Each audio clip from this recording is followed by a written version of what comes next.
Hello, Mike from Music Shack. Guitar demo, one I've been meaning to do for ages. I've had this guitar listed for quite a while, but I just haven't had time. This is an Orville by Gibson, made in 1990 in Japan, I think by the Terada factory from the serial number. It's essentially a Gibson SG, licensed by Gibson and built to Gibson specification, but built by the very capable Japanese factories who were turning out excellent guitars, 70s, 80s, 90s. This is a 90s built one, after all the lawsuit stuff against the likes of Tokai and Greco, and at the point where Gibson had said, right, oh, the Japanese are making brilliant copies of our guitars, let's license the guitars to them for their own domestic market. But a lot of them found their way outside of Japan. It's got a G serial number on the back, which denotes that it had Gibson hardware in. The Orville by Gibsons had Gibson hardware put into them. And the Orvilles, which were made at the same factories but slightly cheaper, had Japanese PAF replicas. At some point in its journey, somebody took the Gibson pickups out of this one. I actually got it as a guitar which I imported, and it had no pickups in. So I've fitted what I think is the next best thing, which is a pair of Seymour Duncans. Details coming up on screen with the model numbers because I'm terrible at remembering it. But they're brand new. Bought for this guitar and fitted to this guitar. The pots I needed to replace because they'd worn and they were very gritty even after cleaning.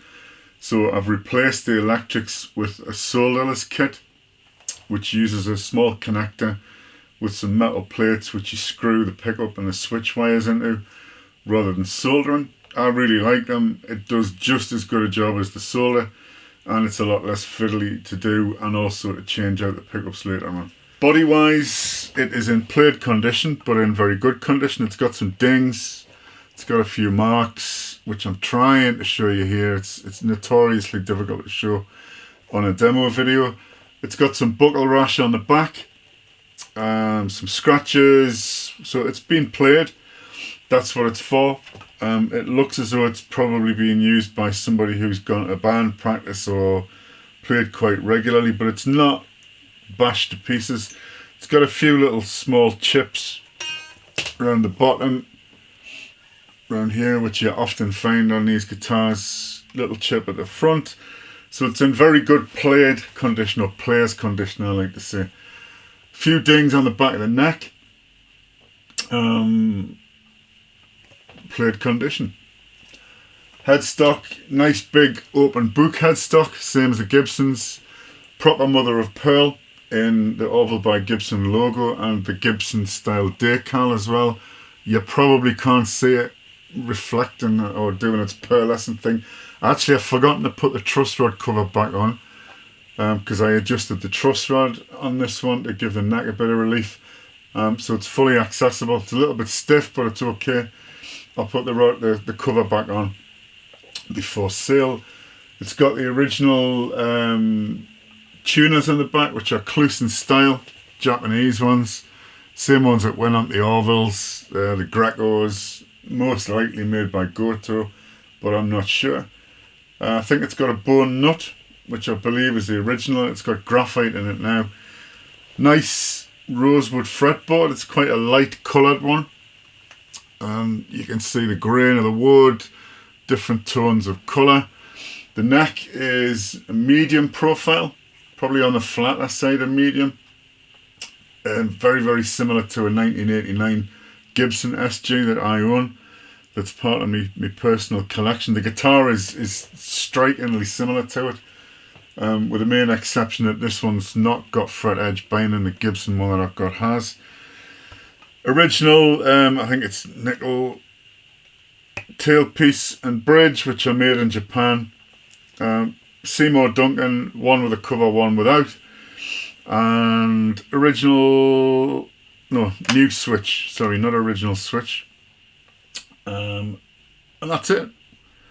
Service work, obviously I've done the electrics on it. I've serviced the pots. I've nourished the fretboard. I've tidied some of the fret edges because even on this as an Orville by Gibson it had some sharp edges on it. So I've carefully filed those down.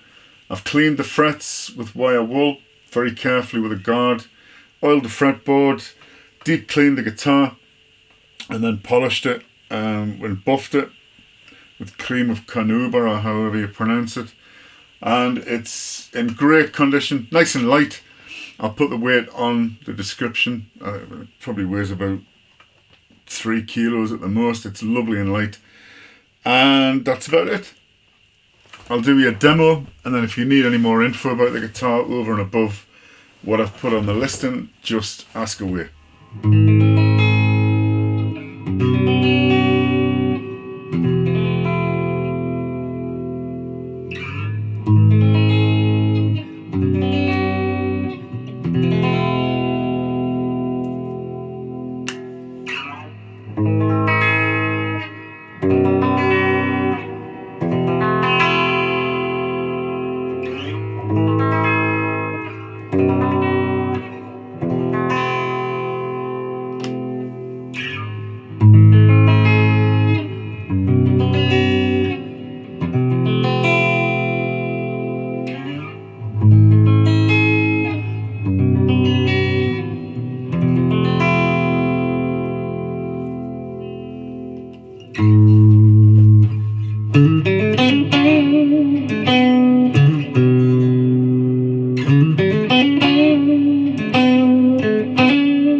Tone.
Okay, hopefully that's given you a quick run through of what this guitar sounds like.